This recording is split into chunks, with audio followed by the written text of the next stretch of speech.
Hey, listen up.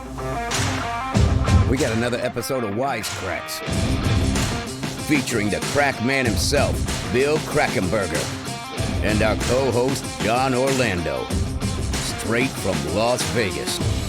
Wise Kracks is your ticket inside the world of sports betting, with tips, picks, special guests, and more. Only on WSN.com. Hey everybody, welcome back to another episode of Wise Kracks. John Orlando here in studio with Mr. Bill Krackomberger. We are just 1 week from Memorial Day, the official start of summer. It's getting hot here in Vegas. There's a lot going on, PGA, horse racing. How you feeling, Bill? Good. Yeah, no, it's Vegas is packed. Again, it just shocks me. The numbers came out last week, though, for March and blew away. How about this? How about nationwide? Just let me go to my Twitter real quick. The nationwide numbers of people that have money to gamble, even though they complain about the price of gas and everything. $5.31 billion in revenue for March. That's revenue for March. It's just blowing away any record. It's just unbelievable numbers. It seems like whenever, I'm not going to say we're not in a recession now, of course, but it seems like whenever we're, no matter what it is, a recession, the opposite of a recession, prices going crazy, doesn't matter. There's money for gambling and partying. Strip clubs, partying, and gambling. Right? They always find the money. They always find the money. So, yeah cool stuff. We got a fun show today. We've got a legendary track announcer, Larry Collmus, is joining us, who did that incredible Derby call last week. I don't know how you get these people, but it's amazing week in and week out. What else is happening here?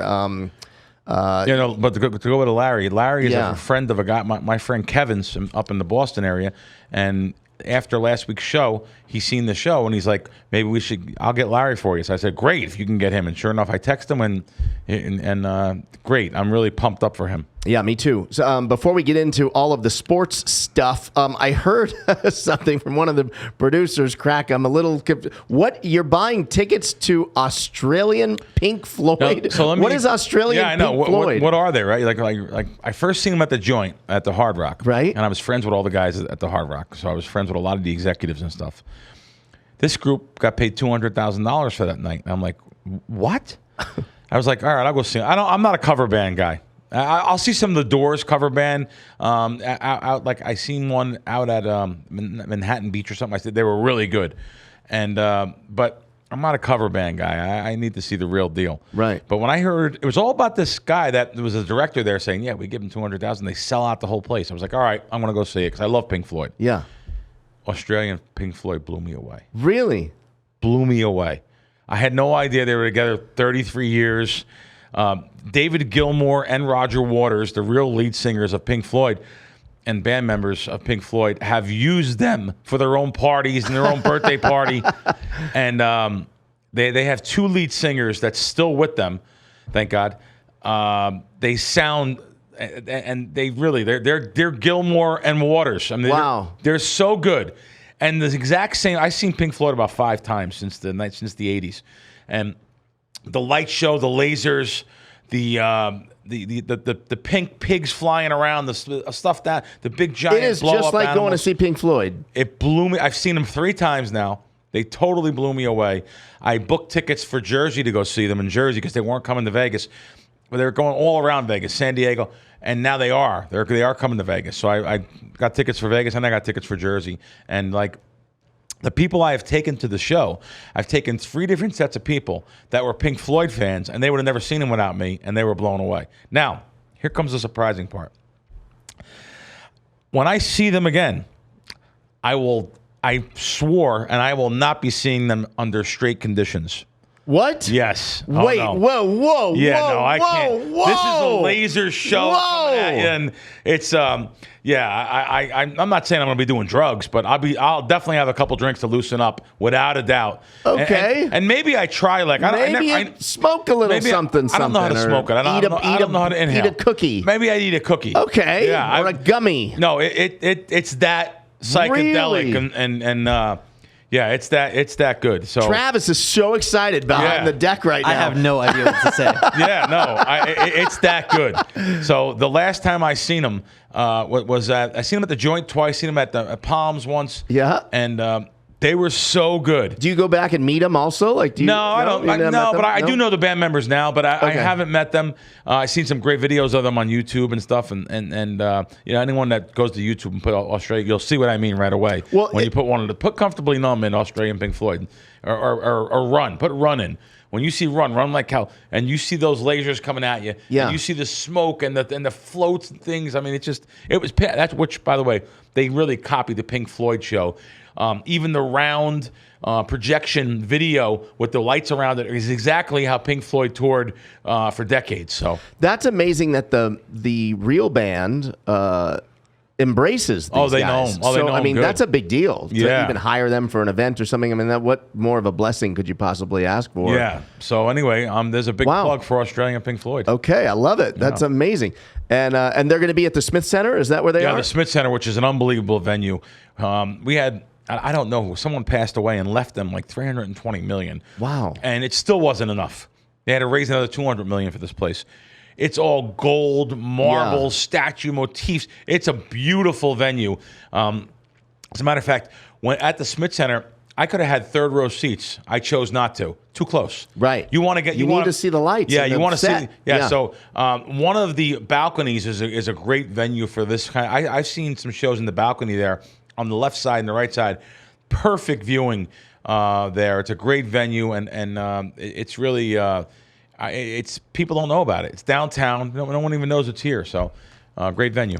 Yeah, my dad. I was there with my dad a couple years ago. A songwriter and producer named Artie Butler. Okay, was there. famous back in the day. He was performing, doing cool. like an evening with Artie, and my dad was wow. like his special guest, and my dad did a couple songs. Did with he? him. So yeah, Oh wow. yeah, So it was really cool. Yeah. Awesome. All right, let's talk a little golf. There's a lot going on, a lot of storylines. Tiger is going to play. Coming up. No, this is a big tournament too. The PGA. It's one of the majors, and it should be fun. I'm going to be rooting for Mr. Jordan Spieth. He's around 20-1. It's funny, you search odds everywhere. So I see you search odds, man. It's so important to not just have one sports book. I was looking for the best odds on Spieth, and I seen anywhere from like 12-1. That's a big 10 to 1. difference. 10-1. Stations had 10-1. 10-1 to 21-1. So that's a huge. If you're betting difference. $100, that's a $1,100 difference. Either getting $1,000 if he wins or $2,100. So, I bet him in a couple of matchups and stuff, so that should be fun. I usually don't give out plays because we don't come out until Thursday when the tournament starts. But right. Hopefully, he wins that. So, there's a lot of storylines here. Actually, Phil Mickelson, who won last year at like 125-1, he's not playing this year. Why isn't he playing? Oh, he has just so many problems now. I don't know. He talked about, it's just drama. He talked about this Saudi golf league and the leaks about his gambling losses over the years, like $40 million. It's just, and there was also another problem. It's kind of like drama that. Big deal. He should play. I don't know. But I'm not really a Phil fan. I mean, everyone was rooting for him last year and stuff. If you knew more about Phil, like Tiger. He's a bad tipper? Tiger's cheap. Yeah, Tiger don't go for nothing. But no, Phil actually is a good tipper. I should rate him on that. But there's a couple stories there about a couple things. I'm not going to mention them. But listen, it's public about the Billy Walters story. He got Billy gave him a tip or something like that on a stock, and Phil made $1 million, and he got caught. And if that happened today, we'd probably be arrested. But no, he got to give the money back and just for insider trading and ratted him out? Well, he could have helped Billy from what I hear. But me not knowing the whole story, I'm not going to really comment on it. I heard he could have, and I heard maybe something like you just said. So we're going to see, though. Billy's writing a book. And I'm sure it'll Really? Yes, I'm sure it'll be in the book. Oh, wow. Yeah. By the way, a lot of people don't like Billy. And a lot of people don't like him for, he manipulated lines. He would send out the wrong side.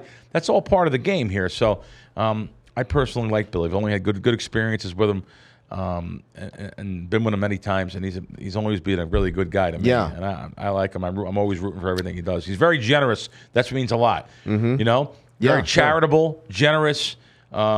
He's just a good guy. So. Let's go back to Phil for 1 second, because we were talking about this yesterday a little bit and today before the show.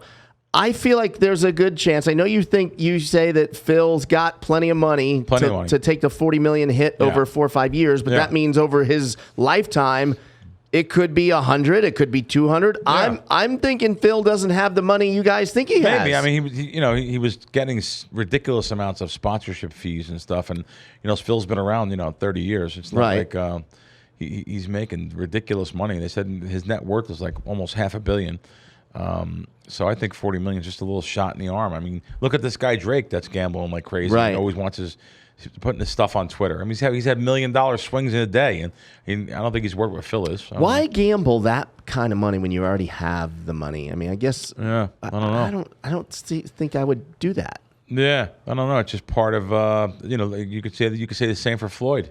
Right. I mean, Floyd, gambling away millions of dollars. If you were sitting on $500 million, what are you doing? Yeah, no, I'm probably trying to go into the casino and still. Yeah. It would be at that time. It's more fun to watch them sweat than the money. Right. It's more fun to watch the guys in the suit sweat like it's their money. Right. Yeah, that would be the that I get, the competitive nature of you against them. Yeah. Well, speaking of that, here's something I just thought about. Yeah. So Bill Macbeth is CEO or president of Cosmo. I don't know. Did we talk about this last week? That they announced they give all the employees $5,000. Everyone got $5,000. $5,000 because they sold to MGM. They sold right? to MGM. Blackstone, was the name of I think so. Gave all the employees $5,000 each. It's a big deal. I love that. I love it. Listen, that's everyone: the maids, the electricians, the plumbers. You guys know me. In-house. I'm for the average Joe, and I'm still the average Joe. So I was so happy to know these casino employees. I'm talking about everyone, like you said. Yeah. The guy sweeping the floor, the guy working in the bathroom. Everyone got $5,000 each, and these casinos, they treat people like a badge number. Yeah. They have early out lists, forced out. We don't need you no more. Go home. You can on call with this BS on call position, so they don't have to pay wages and certain insurances and stuff. So it's really nice to see this. It's very refreshing. I would hope other casinos follow in the path, even though I know they will. Yeah. Now, does Bill stay on board do they start over? I don't think there'll be any collection buckets for Bill Macbeth. He's had high six-figure and even seven-figure jobs in his life since he was down at the Golden Nugget and stuff. I'm sure he's got a real fat paycheck and real fat bank account. So but good stuff. Okay. Also, the NBA playoffs are in the conference finals. Obviously, baseball's creeping up on All-Star break, and the WNBA season just started. Yeah, we started out good. Which means Crack Wins has got a lot in play right now. Yeah, no, we started out good. We're giving out a lot of NBA props. We don't give out NBA sides because I always challenge anybody. I don't know who beats NBA sides. I've been doing this for decades, and I've dealt with the sharpest syndicates in the world. They stay away from NBA sides. Most of them. Some of them try to beat it, but where totals are much better, propositions are much better. So we're into that, and we give out some golf, WNBA, NASCAR. We're giving out a lot of stuff, and we've had we have our ups and downs, but in the end, I had 8 winning months in a row. It's almost impossible to have that. And again, it's all about long-term money management. I was telling my buddy driving over here with a friend of mine who we're going to introduce shortly. It's amazing what you can do with people. You can say, hey, listen, I'm going to bet 100 games. I'm going to give you all 100, and you're going to get the best line, and the line's going to move, because that's what even I do. Crack Wins guys will know this. Most of 80%, 90% of my lines, when I give them out to them guys, they get the best of the line. So here's all the games, and you're gonna hold 5% at the end, and 5%'s huge. So they'll say, all right, yeah, okay, cool. So they'll put 100,000 in action and wind up plus 5,000, and yet they want to bet their own stuff anyway. They're like, well, 100 games, like what I've bet 1,000 each 100 games, I could do that. Right. I can win 5%, but no, you can't win 5% because you don't have the information. Your information is based on watching ESPN, reading some newspapers, maybe a little bit of a gut feel, and then you have to overcome the chase, the bankroll management, the last game of the night trying to get out. There's more games tomorrow, but there's so many different skill sets you need to be a successful gambler. With discipline being up top. That's being the top, without a doubt. So I used to tell some of my friends that don't gamble. I was trying to explain the mind of a gambler. Yeah. And I told them, you could give bring a gambler, a true gambler, to like the horse races. You could give him $1,000. You could say, listen, the 9th race is fixed. I know for a fact that it's fixed. The winning horse is going off at 25-1. Here's $1,000, a gift from me to you. Don't, bet on the 9th race, the 5 horse, and you got an absolute winner. Right. The true gambler, right? The degenerate gambler, he won't wait and put that $1,000. Yeah. Right? He'll end up putting $20 on that horse because he's going to spend all day trying to win more money. Yeah. So he can put more money above the 1,000 It's on amazing. that horse. It's personal satisfaction they want. Right. It's that instant gratification that, hey, I did something. Right. I don't need the pat on the back. Right. I'll listen to anyone that I know that's a mathematical, analytical, model-driven winner. I'll listen to you, and I'll make my money listening to you because that's my living. Even though I have crack wins, the money I make is really from betting. So I'll listen to anyone that I know wins. I've done it for the last 20-some years. Let's just listen. Because it's not emotional for you. No, it's not emotional. Right. I mean, I won on my own. I won on my own in the late 90s, early 2000s. I won on my own. I just found that the sharpest people in the world that I deal with were a little bit better than me on their ROI. Even though I won, I paid tax on winnings. Still do, but I have no problem listening to someone else that I know is better than me, and them just giving me a game and me shopping the game amongst all different sports books, like I told you with Spieth. Yep. And getting the best price and just betting a percentage of bankroll. That's the most important thing too. Yeah. You don't want to bet more than 2% of your bankroll on anything. So guys, get in the winner's circle. Download the Crack Wins app. It's on Apple. It's on Google Play. Or just go to crackwins.com. You hear this guy every single week if you've been listening to the show long enough. And if you're just now joining us, you're in a good place. You can get in the winner's circle and start making some money, just like Bill Krackomberger does. Yeah. Right? WSN. Yes. Let's go over there. I'm there now. So WSN.com. I know I tell you guys this every week. Let me start out with my favorite part of the site is the bonuses, because they have negotiated with some of these sports books to have some unbelievable bonuses. You could just click on bonuses, you click on sports books, but I like the state guides. So you click on state guides and go to your state. I'll go to Colorado. It's a hot state for sports betting here. So I'll go to Colorado. And literally, you can see all the different bonuses: $1,000 FanDuel, $1,100 Caesars, risk-free bets at MGM for $1,000, a deposit bonus at DraftKings. I like the deposit bonuses. When you put your money in, you just get bonus money. Because when you get the risk-free bet, you have to win that risk-free bet in order to turn it into something. So therefore, it's only worth 50% of what the face value is. But even so, though, $1,000, who's giving you that risk-free bet for $1,000? I hate to say this, in Vegas. Nobody. Right. There's no one here giving those kind of bonuses. So points bet $2,000, $2,000 in risk-free bets. Again, you can go to your jurisdiction. New York now is on here, which is great. They have negotiated great bonuses for New York, New Jersey, and again, now it's funny, in New York, their bonus for Caesars is $1,500 deposit match. So if you go in for the New York site, you get $1,500. By the way, you don't have to be a New York resident.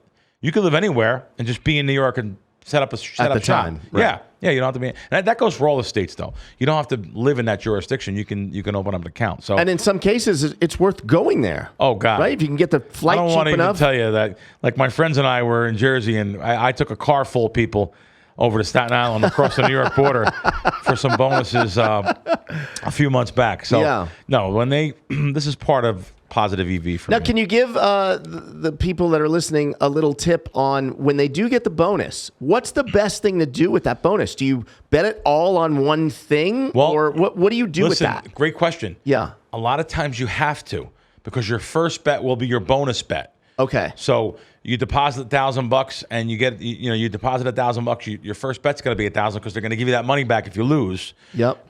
So you don't want to bet $200 and get $200 back. You want to take full advantage of the $1,000. Right. So make sure you do that. Personally, I'll look to bet something of an underdog that I'm getting back some money on. More than a favorite. I'm not going to bet $1,000 to win $769. Right. On minus $1.25 or whatever. You'll take the shot. Yeah, I'll bet something plus $1.50 or $1.80 or $2. I mean, yeah. But you have to. I understand that's not in someone's bankroll too to bet the whole thing on a dog like that. So You may even want to hedge a little bit on the other side and lock up a profit, because that's the average bet in this country, like I always say, is less than $100. So $1,000 may be too big to someone, but lock yourself up some money and yeah, make some money. Yeah, there you go. Crack. Hold on. Yeah. I got to tell the rest of the site. Okay, go ahead. So not only that my favorite part of the site. See, I started out different, so we almost messed up there. So the articles. Really good articles there, guys. Fresh articles every week on WSN. The Rangers in Carolina. I actually love playoff hockey. I love watching it, actually, compared to other sports. Baseball, boxing, playoff hockey is great. Great articles on Tampa Bay, New York Rangers. But you also have the news articles, which I like. So the different jurisdictions: Ohio, Minnesota, California, Maine. Going back to California, though.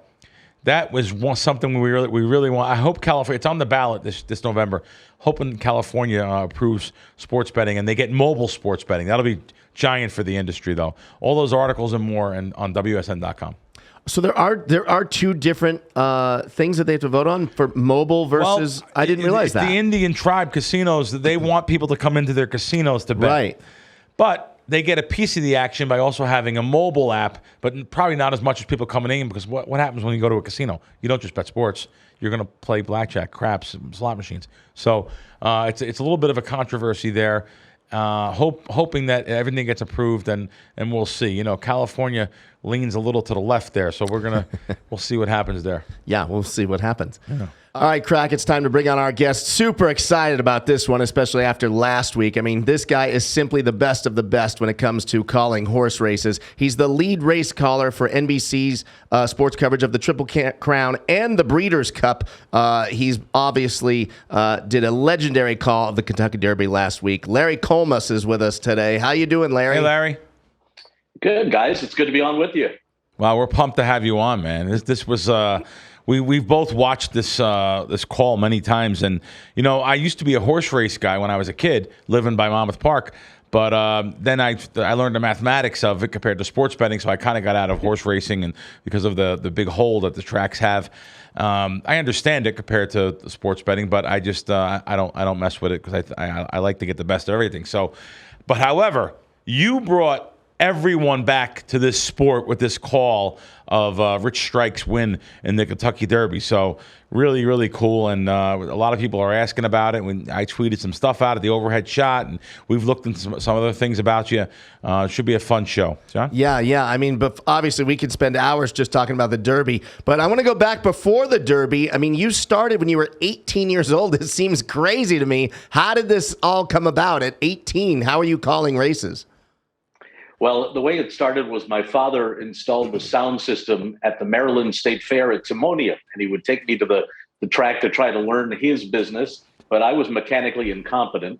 I just wanted to do something around horse racing, because I fell in love. It was love at first sight, not just the races themselves, but also the characters, the people around the track. And I was like, I fit right into this. I want to do something. And then I started watching races around the country and listening to the different styles of the race callers, and thought, hey, maybe I could try to do that. And the guys in the press box were kind enough to find a room for me where I could practice calling races into a tape recorder.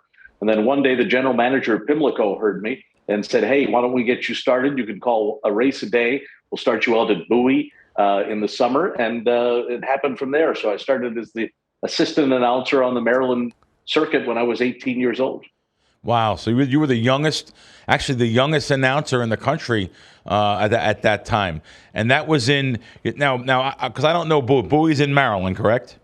Is that where it's at? It's long gone. Yeah. Oh, it's gone. Bowie, I don't even know. Yeah. Okay. That was actually their last meet ever, where I started in 1985. And Laurel and Pimlico kind of took over the circuit after that. Okay, and then in '87, you were the youngest announcer to call races at Birmingham Turf Club in Alabama. Is that still here?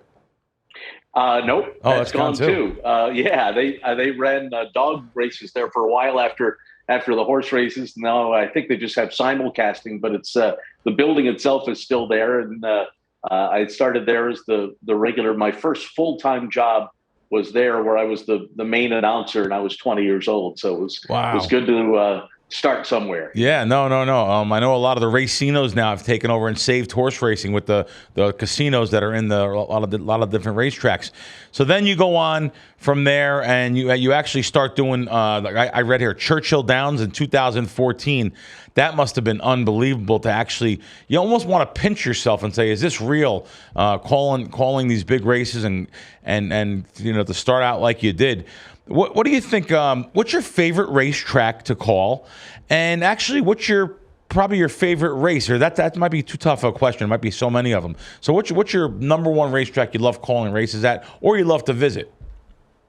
I think one of the special places I had the opportunity to be the announcer there for 5 years is Saratoga in upstate New York, and I really loved it up there. I no longer call it Saratoga, unfortunately, but I did enjoy my time. I think it's just a tremendous place. And the other big track in the summer out on the West Coast, Del Mar in California, is great too. And I love those two. They're probably two of my favorite tracks to even go to and just be a part of.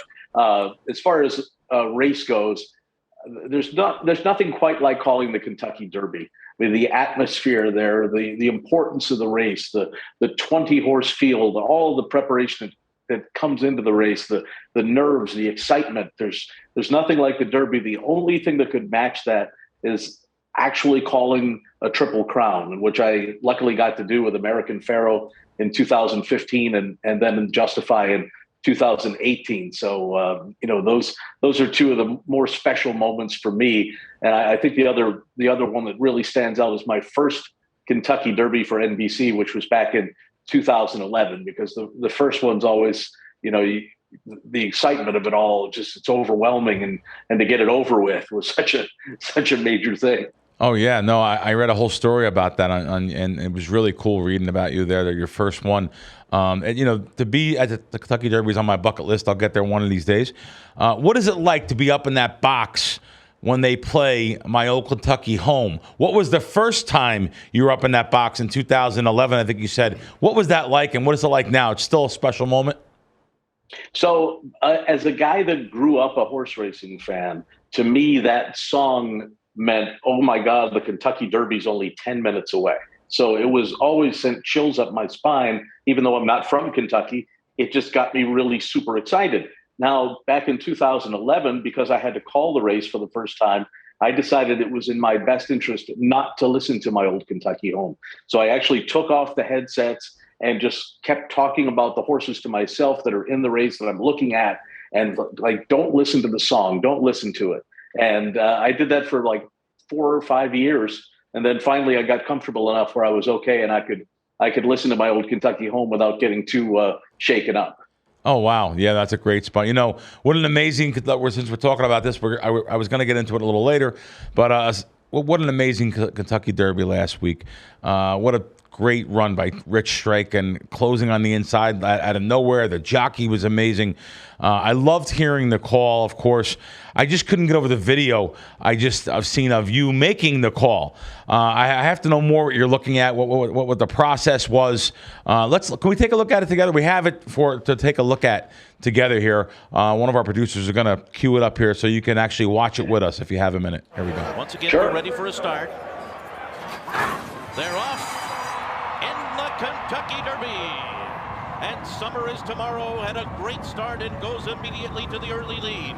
Messier is away running with speed. Crown Pride to the outside. Epicenter is going to be taken back a bit, down toward the inside as Tapa goes up outside of Charge It. And farther out and close to the pace is Cyberknife. Then comes on the outside Zozos as they race by us for the first time. It will be Summer is Tomorrow to lead the way. Crown Pride on the outside second. Messier follows in third. Zozos fourth. Cyberknife is fifth to the outside. And then it's Tapa. Charge It behind them. Epicenter finds himself in mid-pack here. Pioneer Medina. Smile Happy next. And then Zandon to the inside and wide up Mario. Last at Causeway is after that. They're followed by Tawny Port. As they head to the backstretch, Simplification is next. Then comes Tiz the Bomb, Rich Strike, O'Donegal to the inside, and then the two trailers up the backstretch are Barber Road and Happy Jack. That opening half mile was, blazing fast. 45.36 seconds for Summer is Tomorrow, who heads up the backstretch in front. with Japan's Crown Pride right alongside. And Messier goes up in between those two. The pace continues to be hot. Zozos is next after 3/4 in 1 minute 10 and 4/5 seconds. And now Epicenter comes splitting horses and is moving up quickly as Crown Pride takes the lead around the far turn. It is Crown Pride battling with Messier. They're stride for stride. Epicenter and Zozos in behind them. Cyberknife swings up to the outside. Sandon gets the rail run, and they're into the stretch. And it's Messier, Crown Pride, and Epicenter is coming up on the outside. Epicenter has taken the lead as they arrive into the final furlong. Sandon is coming after him. Epicenter and Sandon, these two, stride for stride. Simplification down the outside is next. They're coming down to the wire. Epicenter, Sandon, Rich Strike is coming up on the inside. Oh, Chills again. Goodness, the longest shot has won the Kentucky Derby. Rich Strike has done it in a stunning. That Wow. was awesome. I mean, got us our chills. yeah, Literally chills again. It's just it's amazing hearing that and seeing that. Have you seen that a couple times? That shot, I'm sure. I saw it actually earlier today for the first time. I hadn't seen it before. Oh, so, you're almost like riding a horse there. You're moving around. I didn't know that happened in the. I thought you guys just had your binoculars on and but this was really, that was amazing. That was fun. Larry, like when you watch that back, do you go, "Wow, I nailed it"? Nah. No? As a race caller, you're always like, oh, you could always do better. And Oh, wow. Wish I had picked up the horse earlier, and there's always, that type of situation that goes on. So you do your best and you try your best to see as much as possible. You might have noticed, like I was early in the race using binoculars, and then I switched to the monitor because I found that to be a little bit more steady, because I've noticed, in really exciting races that your legs begin to like shake. And so the binoculars aren't quite as steady as you want them to be. And, I've got that monitor right there and I can see just as well with that. So I kind of go to that for a while. And, but as far as like the gesticulations and stuff, I don't even know what I'm doing. That's what That's we do the same thing watching our games when we bet them and stuff.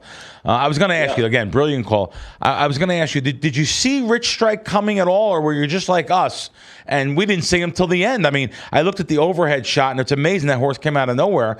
He really only came into the picture, like I said, at the very end, which really shows what an unbelievable job that jockey did, Sonny Leone. Did you see him coming there, or are you really only focused on those two horses, or it was just what kind of call was it there for you?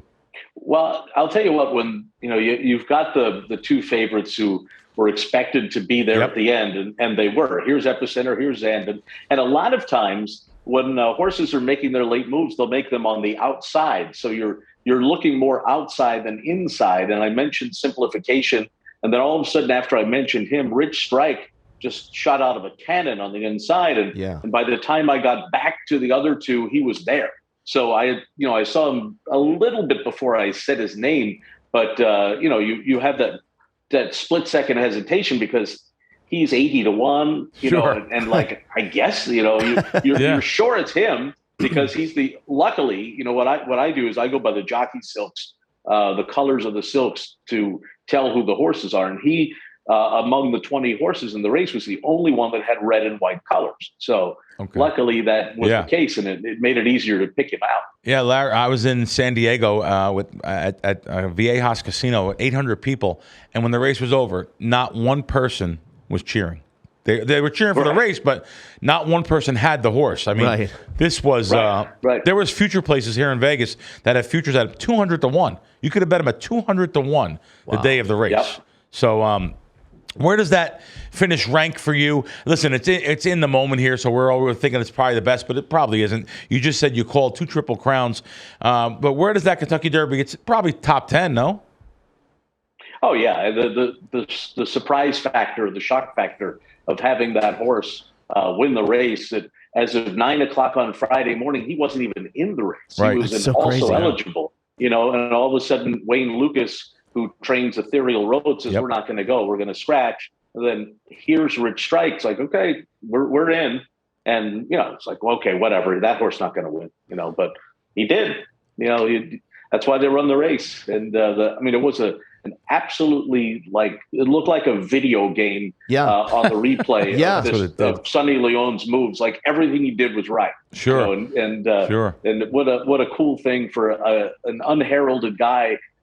I'm going to be flat out honest with you. I have been in this game a long time. I follow racing on a regular basis, but I don't really follow the tracks where Sonny Leone rides on a regular basis. So I didn't even know who he was. Wow. I'd never heard of the guy. Wow. And now he's won the Kentucky Derby. What's he from, like Northern really Ohio or something? Does he ride at those racetracks there? He was riding at like Mahone Valley, Ohio, and Belterra Park, and these places that, if you know the game, I've heard of Belterra because it's a casino, though. But yeah.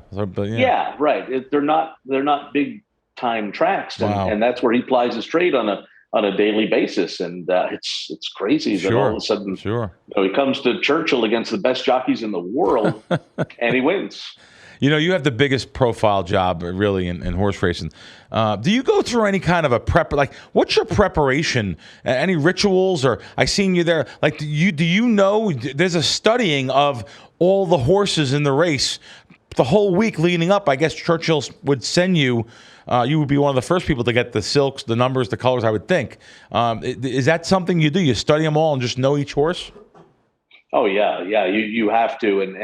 And that studying for the Kentucky Derby goes all the way back to January. Oh, wow. You start watching the prep races around the country and familiarize yourself with who the top horses are, in the 3-year-old picture. And as we get closer and closer to the Derby, they start to separate themselves and you get an idea. And then, when we're about 10 days out, as you said, I'll get a PDF file from Churchill Downs that will have all the jockey silks, and I'll memorize all those horses' names. I'll make flashcards, and I'll write down anything I think is important. Not only the jockey silks themselves, who the jockey is on the horse. In addition to that, the style the horse likes to run from. Is he a front runner? Is he a closer? Does he wear blinkers? Does he have a white stripe down his face? Anything it takes, because you don't know how it's going to be condition-wise. It could be muddy and rainy, and anything it takes to separate those horses, you're going to need. So you want those horses to be like your best friends by the time they come on the track on the Derby day. Wow. Okay. Let's talk about the Preakness here too. I'm really upset to see that Rich Strike won't be racing, but that happens sometimes. So, do you see any more opportunities for long shots, or do you think it's just going to be more of a race that's supposed to play out the way it's supposed to?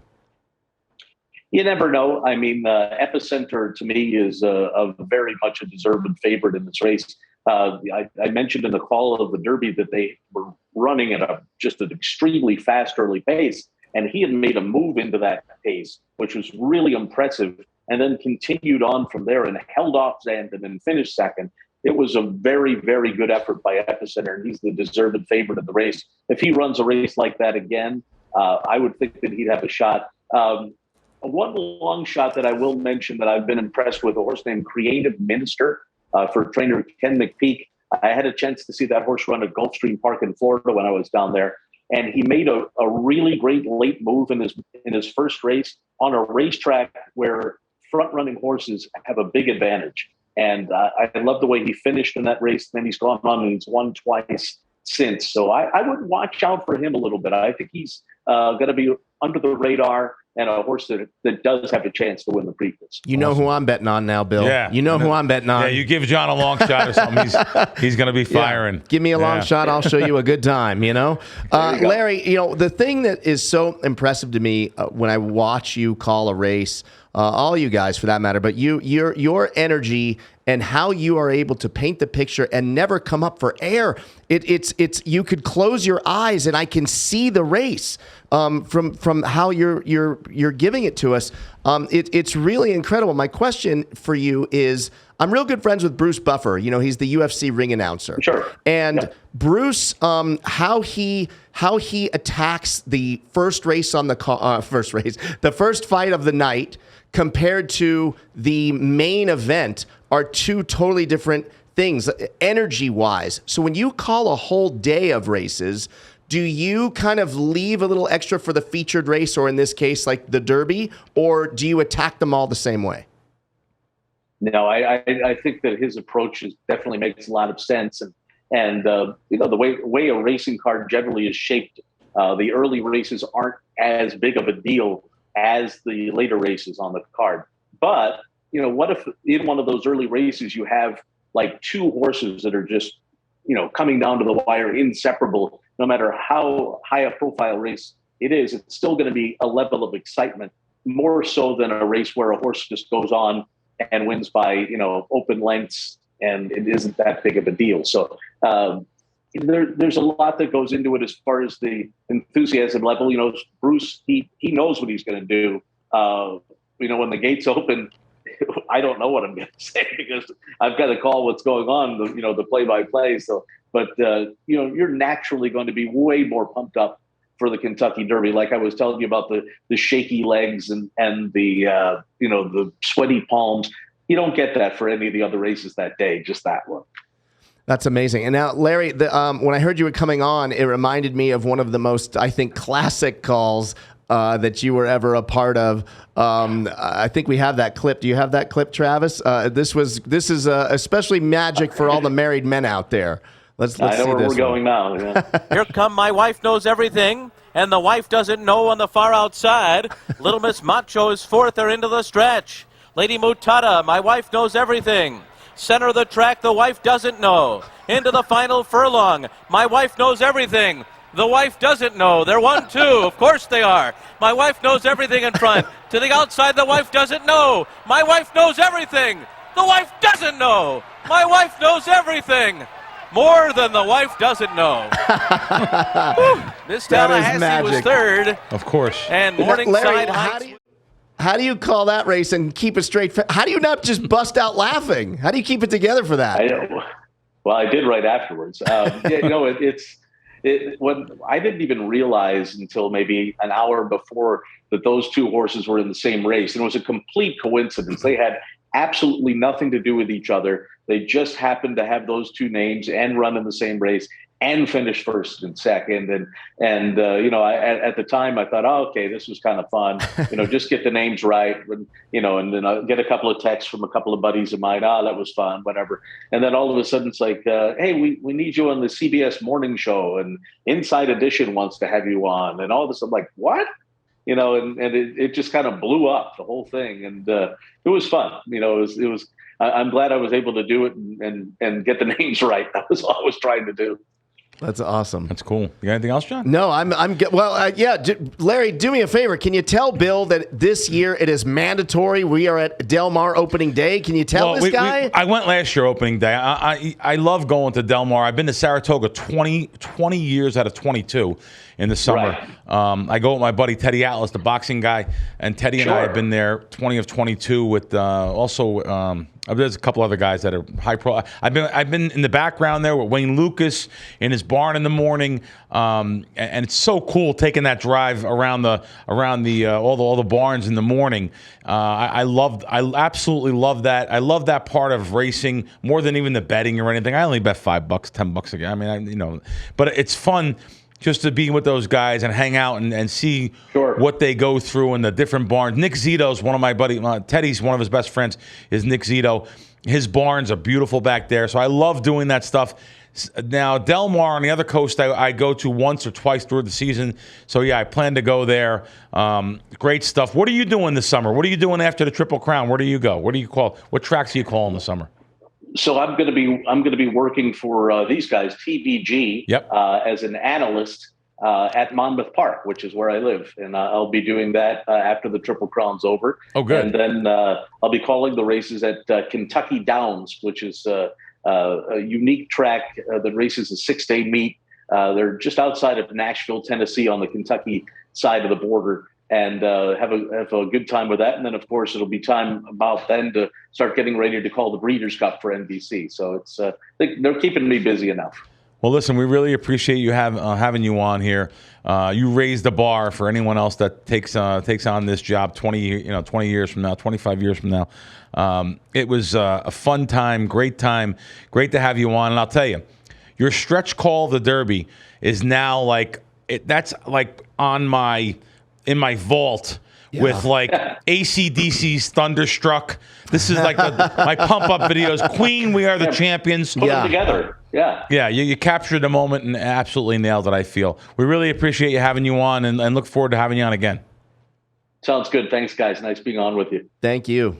Crack, having Larry Collmus on, what a legend. That was really a great treat today. Yeah, that was really awesome. He's a special guy and just a special race this week. And I didn't realize he even called 12 of derbies. And he does all 3 races, does the Preakness, does the Breeders' Cup also. The final leg, I'm sorry, is the Belmont, then the Breeders' Cup. And he's going to be at Monmouth this summer. I'll probably pop in there to see him one day. And watching him do it, that video of Wasn't the video watching him awesome? in the booth. First time I seen it was today. He's so calm and like casual, and like he's just talking, like you know. And then you see him getting into it. It was really cool. Yeah. So I brought a friend of mine. Yeah. His dad is one of my best friends back home, up in the Poconos, and recovering from some knee surgeries right now. So he didn't make it out to Vegas. But my buddy Sean is here, and Sean on the way over, Sean was telling me about. He used the words, I hate giving anyone any press, but he used the words about these Vegas Dave type scams on crypto. Yeah. And maybe even EFT? NFTs. NFT. Yeah. NFTs, yes. You can tell how much I'm involved in that. But I am involved in a little crypto. But unbelievably, so Sean, here, take the mic here. Let's get a camera on Sean. I've known Sean, of course, since he's a baby. Used to babysit him, actually. I love it. And he told me some things, and I'd like for maybe you to explain a little bit. And by the way, I'm going to embarrass myself. Sean has been telling me to get involved in Bitcoin since it was under $1,000. Is that right, Sean? Oh my God! Give me some of the prices you bought Bitcoin. So we first got in at like $825. I mean, he told me right at $825. In 2013, yeah. And then when it went down, the second we bought, it went down. So I remember buying at $825. 1 minute later, $824, $823, and then 18-month bear market. So in that you start learning about it, and then we doubled down when it came from down. It dipped down to 150. Started coming. Did you back buy it up. at 150? We bought it at 400 again. So our cost average was 600. Wow, cost average 600. And then I'm going to say something else. I came to your dad's house, which I go to for Christmas every year, and you guys were saying you got to get in this. You had like 4 coins that someone else wanted to trade in. And he's like, I got to get rid of these coins. They were like 3,800. Remember I was there? Yep. And your dad's like, why don't you take these coins? And I'm like, I'm not buying that. And then it went to 60-some thousand, and I was like, oh my God. But I actually did get in because in our business we take coins sometimes. It's a business that the sports betting business uses. They give you incentives, giant incentives. Some of the places to use Bitcoin, to send them Bitcoin. They'll give you bonuses, and you can double your money and stuff. But what you're telling me is on Twitter, there's actually guys on there that are can I call it scammers? Yeah, absolutely. I mean, they're just I guess you can call it, they consider themselves like crypto gurus, but people call them furus now, like they're fake gurus. And they just remind me just of like the Vegas Dave types, where they share these ideas and then they delete the ones that didn't work out and promote the ones that did work out. They gain these huge followings of like, oh, look how accurate I am with my predictions of the Bitcoin price or investing in these altcoins. And it's just insane because everybody who follows them, because then they'll pay them $1,000 a month in some cases to get this inside information. Right. And they all get wrecked, everybody who pays these people. And I would have to assume it's very similar to something like Vegas Dave. And a lot of it has to do with the margin trading on these offshore accounts, which is where most of this trading goes on. And they allow you to get leveraged up 100x even. And so for the typical person who's not savvy in investing, they shouldn't be doing anything more than like 1x or 5x. But they have 25x, 50x, and 100x. They go right to that immediately because it's just like, you can put $1,000 down and then get 100x or $100,000 worth of a bet of the price of Bitcoin going up. If it moves down to $300, you're liquidated. Wow. If it moves up $300, you get $1,000. Right. The price doubles, you just made $100,000. And you yourself, who by the way is very sharp with this and has a lot of coins, and you yourself, you actually got caught in a little bit of a. You actually paid. Which shocked me on the way in here. You said you got caught in a scam, or can we call it a scam? I don't know if it's a scam, but it reminded me of poker. So in my poker days, I was able to win a decent amount of money. Sure. And so I was able to prove to myself that if following these directions and a philosophy, I could win. Kind of like following these rules of how to play poker. And so trading seemed very similar to that to me. And they have all these indicators, and it's kind of like astrology for men, as people make fun of it, because it's like it can go any direction. Anybody could be right. Nothing makes sense. There's just too much information out there to be able to predict where Bitcoin's going. Like right now, the price is 29,000. I think it's going down. I would short it if I could right now to like under 25 maybe, not much. Wow. And it probably goes to 32 and I get liquidated. And then it goes down. Wow. And so that's what happens to 99% of the people who are out there gambling. And it reminds me of sports betting, where a very small percentage of people who are actually winning. And those folks have information like you're connected. Yep. If you're not connected, if you don't know someone who works at an exchange, if you're not seeing the inflows of those exchanges, who's putting money in or out, like you just don't know what's going on. You're just totally gambling. And a lot of these scammers are also using like influencers to push coins and stuff. Really? Because the influencers don't know any better. So they're getting paid to post. Yeah. So they're like, hey, we'll give you $10,000 if you post 6 times this month about this coin. And an influencer's got, a couple 100,000 or 1 million followers, whatever, on Instagram. They go, yeah, I'm in. Yeah. Right? And they think they're getting in on the ground floor because they don't know any better either. Yeah, there's a very popular YouTuber named BitBoy, and it was exposed how much he charges to mention a coin on stream. And so he doesn't care what the coin is. If you pay him $200,000, which is like crazy to me, he'll do a 5-minute segment on your coin.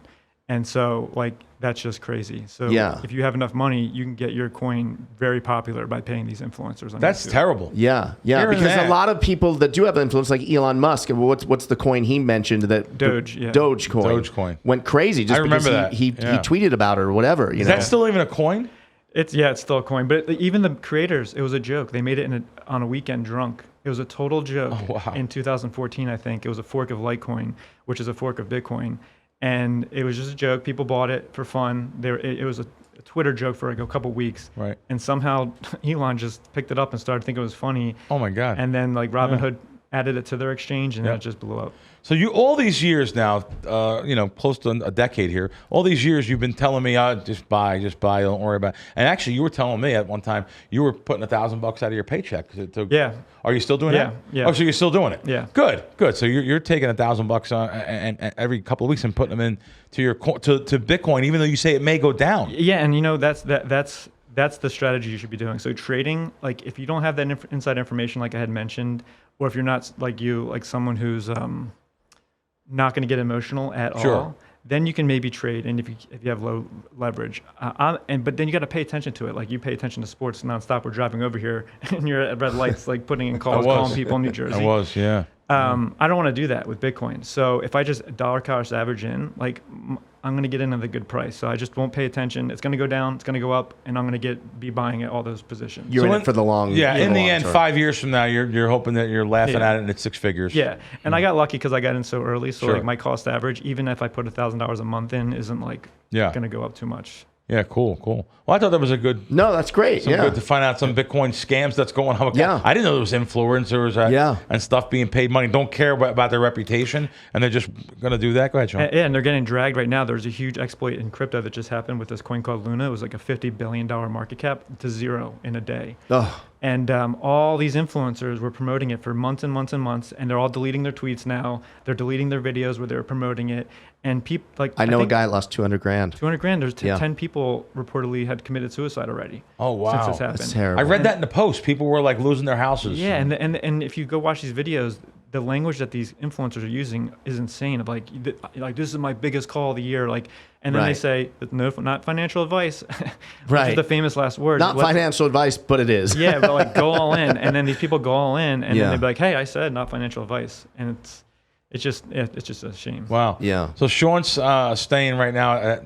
His friends are coming in this weekend for a big party or something, and he's. I got him on the strip across from Caesars at Bally's, and which I was worried because Bally's, I don't know, it's like maybe a bad player, old place and stuff. So yesterday we pull up outside, and I'm like, we had the doors closed and we could just smell marijuana everywhere. And I had to tell him that's the way Vegas is now. You go to a casino, that's true.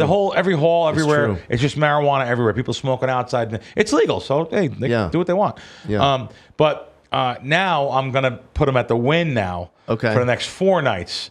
and he's going to see the difference in just the nothing about the marijuana, but they're going to smoke. You're going to smell out the wind too. I mean, but wind on Encore is another level. The rooms, the atmosphere, all the marble and the little tiles, and the, Plus, you got Excess nightclub over there. Nice little spot for you. You know, I was raised in the Taj Mahal, so like the Bally's is like home to me. Oh the grinders. Yeah. Do you still play poker?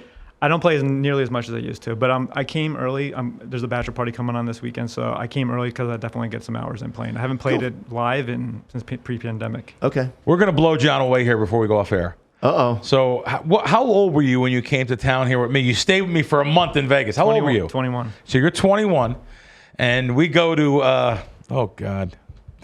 It's in not the best area there. Oh my God, can't think of the name. It was a strip club. Anyway, it was a strip club, big strip club, like the most popular Olympic one. Gardens back in the day, or Crazy Horse back in the day. Spearmint Rhino. Spearmint Rhino. He knows the name. Spearmint Rhino. Spearmint Rhino. Shout out to John Christo. Go ahead. Spearmint Rhino. We pull up in the back in a limo, and when we're leaving the place, Sean had a few drinks, and he's like, "That girl loved me in there." He goes, "There was one girl that loved me in there." Here's the question: when you left, was the sun out? We left about we probably left. We left late. Yeah, that was with Frankie. That was. Oh, he wasn't Frank. He knows Frankie. Frankie just gave him a shirt from the Masters. Absolutely wild. Yeah, no, that Frankie's was a with good Frankie. time. It was a fun time. That's the only time I'll go to with Frankie. I haven't been back since he's there. Yeah. The last time I was there, I'll tell you a lot. He goes in, Frankie will spend $10,000. Yeah, he'll spend $10,000 in the strip club. Total sucker, by the way. Hope he's not watching. Idiot. There's just no ROI for you, really. Right. But anyway, he'll spend $10,000 in a strip club, and literally the last time we were there, he gets ready to leave, and you weren't there. It was me and him and Spo. You know Spo? That's Spo. No, Spo. And the girl says. Frankie says, "All right, see you guys later." It's getting like 5 in the morning. He goes, "Make sure you call me."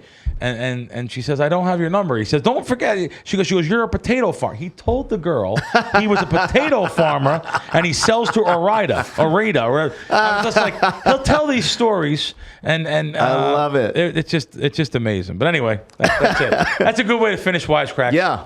We'll see you next week. See you next week.